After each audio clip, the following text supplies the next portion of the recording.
Yes. अब हमारा जो नेक्स्ट क्वेश्चन है वो है क्वेश्चन नंबर 19। उसने लिखा हुआ है कि पिछले 5 वर्षों में आयकर प्रदान करने के बाद एक व्यवसाय का नेट प्रॉफिट 40,000, 60, 50, 60 टू 500 और 1 लाख रुपीज है। व्यवसाय में जो लगाई गई कैपिटल है वो 5 लाख रुपीज है और जो नॉर्मल प्रॉफिट की रेट है वो 10% है। यदि एन्युटी पद्धति के आधार पर ख्याति की गणना करें, अब देखिए हमारी फोर्थ मेथड आ रही है एन्युटी मेथड। अब हमें एन्युटी मेथड से वो गुडविल की कैलकुलेशन करने को कह रहा है और वो भी 2 बार कह रहा है। पहली बार बोल रहा है कि वार्षिकी का मूल्य एन्युटी वैल्यू जो है वो 2.43 है तो गुडविल निकालो।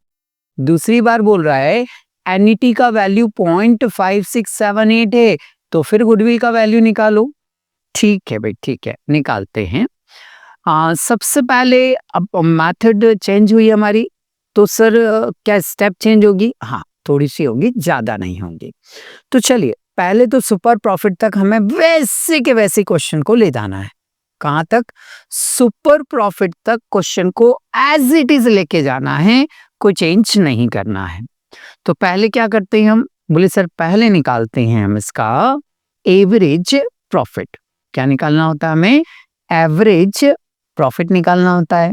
तो एवरेज प्रॉफिट का फार्मूला क्या होता है? Total profit divided by number of year. तो सर उसने प्रॉफिट जो है वो क्वेश्चन में दिए हुए हैं, तो हम क्या करेंगे? सारे प्रॉफिट एज इट इज लिख देंगे। पहले साल का प्रॉफिट 40,000 है, दूसरे का 60,000 है। देखते जाना किताब में, है ना। पहले साल का 40,000 है, दूसरे साल का 60,000 है, तीसरे साल का 50,000 है, फिर चौथे साल का 62,500 और पांचवें साल का 1 लाख। ये सारे ही प्रॉफिट हैं, तो मैंने प्लस कर लिए। Divided by number of year कितने हुए? 5 हुए। ठीक है, चलिए पहले 40 और 60 1 लाख और 1 लाख 2 लाख, 2 लाख और 3 लाख, 3 लाख 12,500। टोटल कितनी हो रही है? 3,12,500। ठीक है, डिवाइडेड बाय कितना करना है आपको? बोले सर डिवाइडेड बाय 5 करना है। तो चलो डिवाइडेड करो इसको 5 से एक बार। 5 6 30, कितना बचा? 1 मतलब 12, 5 2 10, 2 25, 5 5 25 और डबल 0। तो ये आ गया आपका एवरेज प्रॉफिट 62,500। ओके, ये हमारी एक स्टेप कंप्लीट हो गई। ठीक है, सेकंड स्टेप में क्या निकालना रहता है?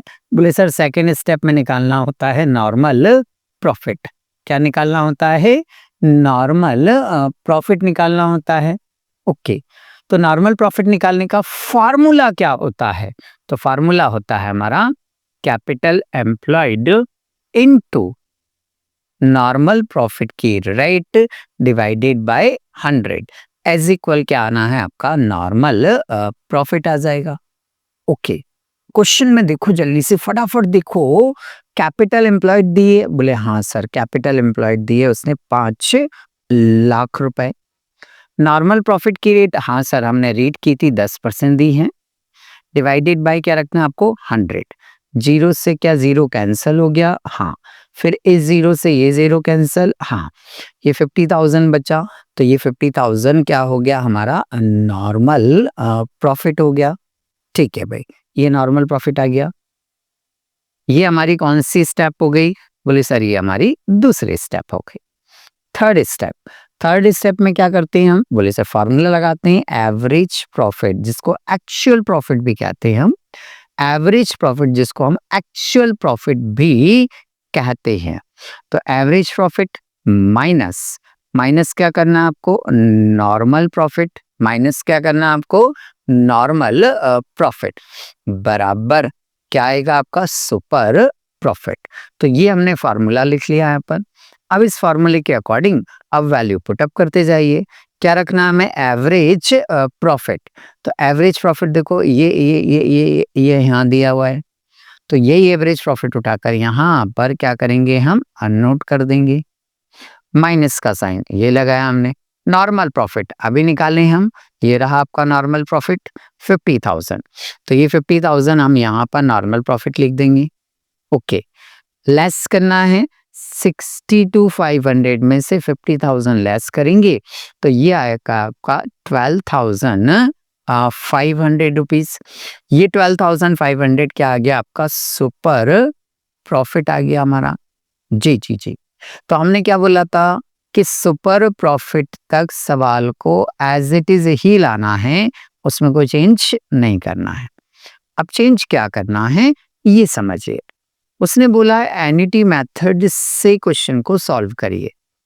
तो एनिटी मेथड ये बोलती है कि सुपर प्रॉफिट तक तो सवाल आपको लाना है, बट यदि आपकी एनिटी वैल्यू 1 रुपया या इससे ज्यादा है, आपकी एनिटी वैल्यू 1 रुपया या इससे ज्यादा है, तो फिर आप सुपर प्रॉफिट में मल्टीप्लाई करेंगे। यदि आपकी एनिटी वैल्यू 1 रुपया या इससे ज्यादा है, इससे ज्यादा है, तो फिर आप क्या करेंगे, सुपर प्रॉफिट में मल्टीप्लाई करेंगे। और यदि आपकी एनिटी वैल्यू जो है वो 1 रुपए से क्या हो, कम हो, लेस देन 1 रुपीज हो, 1 रुपए से क्या हो, कम हो, तो फिर आपने जो है वो सुपर प्रॉफिट में एनिटी वैल्यू से डिवाइड करना है। 1 रुपया इससे ज्यादा है तो मल्टीप्लाई करना है, और 1 रुपया से कम है तो डिवाइड करना है। किसका, जो एनिटी वैल्यू क्वेश्चन में देगा ना, यदि वो एनिटी वैल्यू 1 रुपया या इससे ज्यादा है, 1 रुपया या 1 रुपए से ज्यादा है, तो फिर मल्टीप्लाई करना है उस एनिटी वैल्यू का सुपर प्रॉफिट में। और यदि 1 रुपए से लेस देन है, कम है, तो फिर आपको डिवाइड करना है उस एनिटी वैल्यू का सुपर प्रॉफिट में। ठीक है भाई, तो उसने कितनी बार सवाल करने को कहा था? बोले सर उसने 2 बार सवाल करने को कहा है। पहली बार उसने कहा है एनिटी वैल्यू जो है वो 2 रुपया 43 पैसा है, 2 रुपया 43 पैसा है, तो ये 1 रुपए से ज्यादा है, तो ये एनिटी वैल्यू में क्या करेगा? बोले सर एनिटी वैल्यू में पहली कंडीशन में मल्टीप्लाई करेंगे हम। तो हमने फार्मूला बना लिया, super profit multiply annuity value, क्योंकि एनिटी वैल्यू हमारी 1 रुपया से ज्यादा है, 2 रुपया 43 पैसा है ना, ये 2 रुपीज 43 पैसा है, मतलब 1 रुपए से ज्यादा है। और जब 1 रुपए से ज्यादा है तो क्या होगा, ये मल्टीप्लाई होगा। तो 2 रुपया 43 पैसे से 12,500 को क्या करेंगे, हम मल्टीप्लाई करेंगे। तो जब 12,500 में 2 रुपीज 43 पैसे से मल्टीप्लाई करेंगे तो ये अमाउंट आएगा हमारा कितना, 30,375 रुपीज। तो ये हमारी पहली कंडीशन में गुडविल आ गई। दूसरी कंडीशन में जो एनिटी वैल्यू उसने दिया हुआ है ना, दूसरी कंडीशन में जो उसने एनिटी वैल्यू आपको दिया हुआ है वो देखो 0.56 पैसा है, 0.56 पैसा है, मतलब 1 रुपए से क्या है ये, बोले सर 1 रुपए से कम है।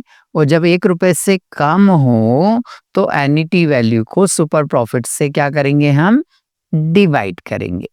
क्या करेंगे, हम डिवाइड करेंगे। तो अभी हमें डिवाइड करना पड़ेगा, तो हमने फार्मूला क्या बना लिया, super profit divided by annuity value. तो सेकंड कंडीशन में जो एनिटी वैल्यू दे रखा है वो 0.5678 दे रखा है। तो 12,500 में, किसमें, 12,500 में हम डिवाइड करेंगे। कितने से डिवाइड करेंगे, बोले सर डिवाइड करेंगे 0.5678 से इसको डिवाइड करेंगे। तो 12,500 को जब मैं 0.5678 से डिवाइड करूंगा तो मेरा आंसर आएगा, तो ये आएगा हमारा 22,015 रुपए। कितना आएगा हमारा, 22,015 रुपए। तो ये लिखा हमने 22,015। ये हमारी दूसरी कंडीशन में क्या आ गई, गुडविल आ गई। तो यहां आकर हमारा ये क्वेश्चन कंप्लीट हो जाता है।